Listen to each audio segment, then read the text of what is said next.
گناہ کے کیا اثرات ہوتے ہیں؟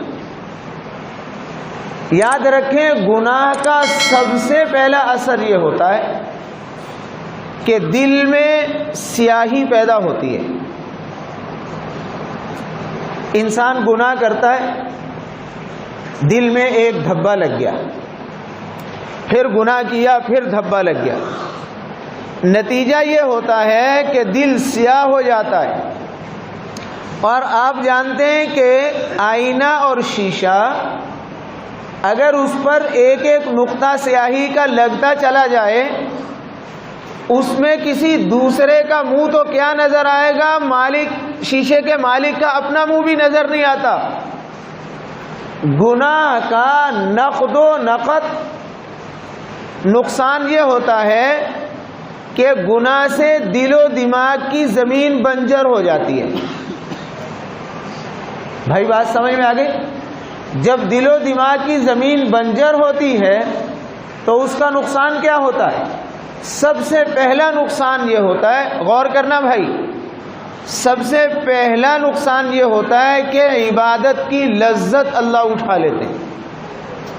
قرآن پڑھ رہے ہیں، قرآن میں لذت نہیں، نماز پڑھ رہے ہیں، نماز کی لذت نہیں، تراویح پڑھ رہے ہیں، تراویح کو دل نہیں چاہ رہا، روزہ رکھ رہے ہیں، روزے میں دل نہیں لگ رہا۔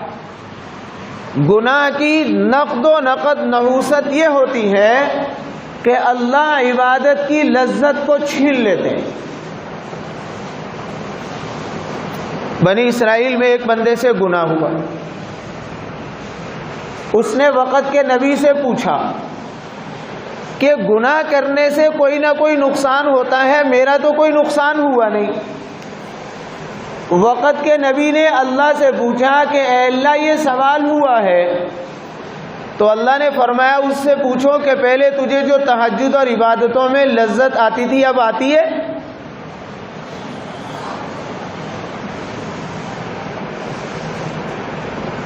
اور جب آپ اس پر غور کریں گے، اللہ کہہ رہے ہیں عبادت ایک لذیذ چیز ہے، نبی کہہ رہے ہیں کہ عبادت لذیذ چیز ہے، اماں جی عائشہ کہہ رہی ہیں کہ آپ بخشے بخشائے ہیں، پھر اتنی لمبی عبادتیں کیوں ہیں کہ آپ کے پاؤں پہ ورم آ رہا ہے؟ اور نبی کیا کہہ رہے ہیں کہ عائشہ محبت اور دوستی کے بھی تقاضے ہیں۔ میں شکر گزار بندہ نہ بنوں؟ شکر گزار بندہ کا معنی کیا ہے؟ میں اللہ کی قدر نہ کروں اس چیز پر کہ اللہ نے جو مجھے مقام اور مرتبہ دیا ہے۔ تمہیں پتہ ہی نہیں اللہ اور بندے کی دوستی کیا چیز ہے۔ ہمارا حال یہ ہے، نہ روزے میں دل لگے، نہ قرآن پڑھنے میں دل لگے، نہ تراویح پڑھنے میں دل لگے، نہ اعتکاف میں دل لگے۔ حالت یہاں تک بگڑ گئی کہ ملک کے فاسق و فاجر لیڈروں کی بات گھنٹوں گھنٹوں کرنے والا بندہ آدھا منٹ حدیث نہیں سن سکتا۔ یہاں حدیث شروع ہوتی ہے، عصر کے وقت ہوتی ہے، ایک ایک کر کے سارے اٹھ کے چلے جاتے ہیں، جس طرح حدیث سے ساروں کو ہی موت آ گئی ہے۔ اور وہاں جا کے کیا کرنا ہے؟ گپیں ہانکنی ہیں، باتیں کرنی ہیں، زندہ باد مردہ باد کی بک بک ہونی ہے۔ یہ کیا ہے؟ یہ سارا اس گناہ کا گند ہے کہ دل و دماغ کی زمین بنجر ہو چکی ہے، طبیعت خیر کی طرف جانے کو تیار نہیں۔ اگلا نقصان بتاؤں بھائی، بعد میں یہ بنجر پونا اتنا بڑھتا ہے کہ صرف عبادت کی لذت ہی نہیں جاتی، عبادت بھی چلی جاتی ہے۔ روزہ رکھنے کی توفیق اللہ چھین لیتے ہیں،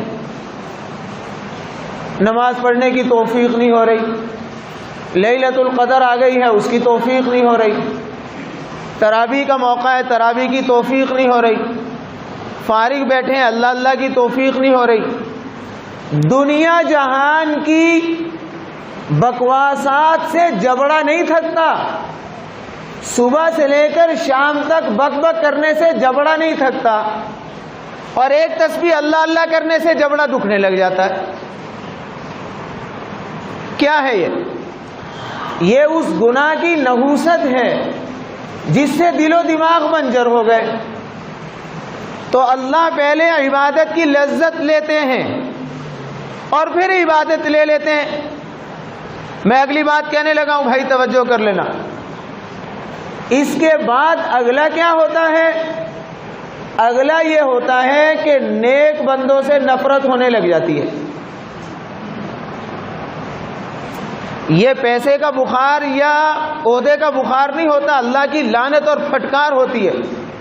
کبھی داڑھی والے برے لگنے لگ جاتے ہیں، کبھی حاجی برے لگنے لگ جاتے ہیں، کبھی تبلیغ والے برے لگنے لگ جاتے ہیں، کبھی مسجد کا قرب برے لگنے لگ جاتا ہے، کبھی مؤذن کی اذان تکلیف دینے لگ جاتی ہے، کبھی قرآن کی تلاوت کہیں ہو وہ تکلیف دینے لگ جاتی ہے. یہ حقیقت ہے کیا؟ یہ گناہوں کی اور اللہ کی نافرمانی کی نحوست ہے. گھنٹوں باتیں ہو رہی ہیں فاسق فاجروں کی. بھائی میں آپ کے سامنے وہ تھرما میٹر رکھ رہا ہوں، ہر بندہ اپنے آپ کو تھرما میٹر لگا کے اپنی حالت کو چیک کر لے.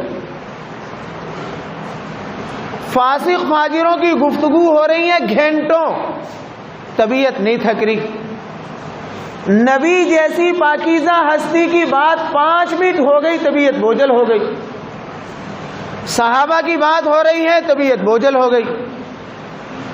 اولیاء اللہ کی بات ہو رہی ہے، طبیعت بوجھل ہو گئی.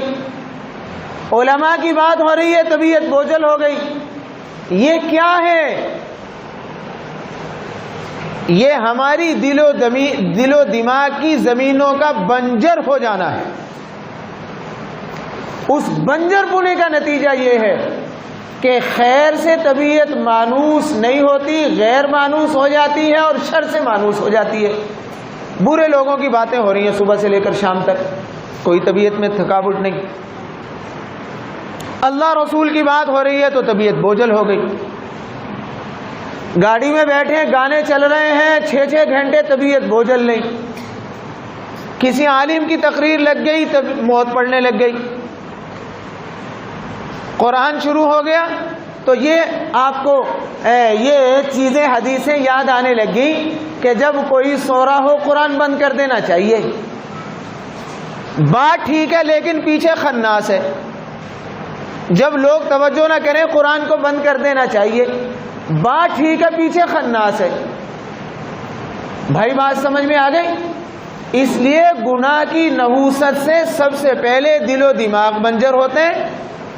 پہلے اللہ عبادتوں کی لذتیں چھینتے ہیں، پھر عبادتیں چھینتے ہیں، اور پھر نیک لوگوں کی نفرت دل میں پیدا کر دیتے ہیں.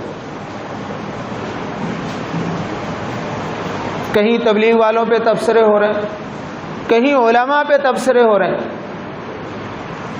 وہ علماء جو امت کو خیر کی طرف لے جانے کے لیے دن رات تڑپ رہے ہیں، کبھی جمعے کے بیانات ہو رہے ہیں، کبھی درس ہو رہے ہیں، کبھی حدیثیں سنائی جا رہی ہیں مفت و مفت. یعنی جب انسان اپنے محسنوں کو دشمن سمجھنے لگ جائے، اس سے بڑا اللہ کا عذاب کیا ہوتا ہے؟ آج اللہ کا عذاب اس گناہ کی نحوست کا یہ ہے، ابا خیر کی بات کہہ رہا ہے تو ماتھے پر بل آ رہے ہیں، اماں خیر کی بات آ رہی ہے تو تکلیف شروع ہے. دوسری عورتوں کی بات خالہ خالہ کہہ کے سن رہا ہے، دوسروں کی بات چچا تایا کر کے سن رہا ہے. ابا کی بات سے تکلیف ہو رہی ہے، دادا کی بات کی تکلیف ہو رہی ہے، استاد کی بات کی تکلیف ہو رہی ہے. یہ کیا ہے؟ یہ اس گناہ کی نحوست ہے کہ ہماری طبیعت خیر سے اجنبی ہو گئی. داڑھی والوں کا مذاق اڑانا، داڑھی نبی کی سنت ہے، چہرہ میرا ہے، سنت نبی کی ہے. دعوت و تبلیغ کہنے والا کوئی ہے، سنت نبیوں کی ہے. نمازی نماز پڑھ رہا ہے لیکن نماز حکم کس کا ہے؟ اللہ اور اس کے رسول کا. ایک مسلمان نبی کی سنت کا مذاق اڑا رہا ہے. لڑائی کسی سے ہوئی، درمیان میں داڑھی آ گئی، کون سی داڑھی رکھی ہے، یہ کیا ہے؟ یہ وہ گناہ کی نحوست ہے کہ ہمارے دل و دماغ سیاہ ہو چکے. وہ حرکتیں جو کسی دور میں مسلمانوں کو بدنام کرنے کے لیے کافر کرتا تھا وہ مسلمان کر رہا ہے.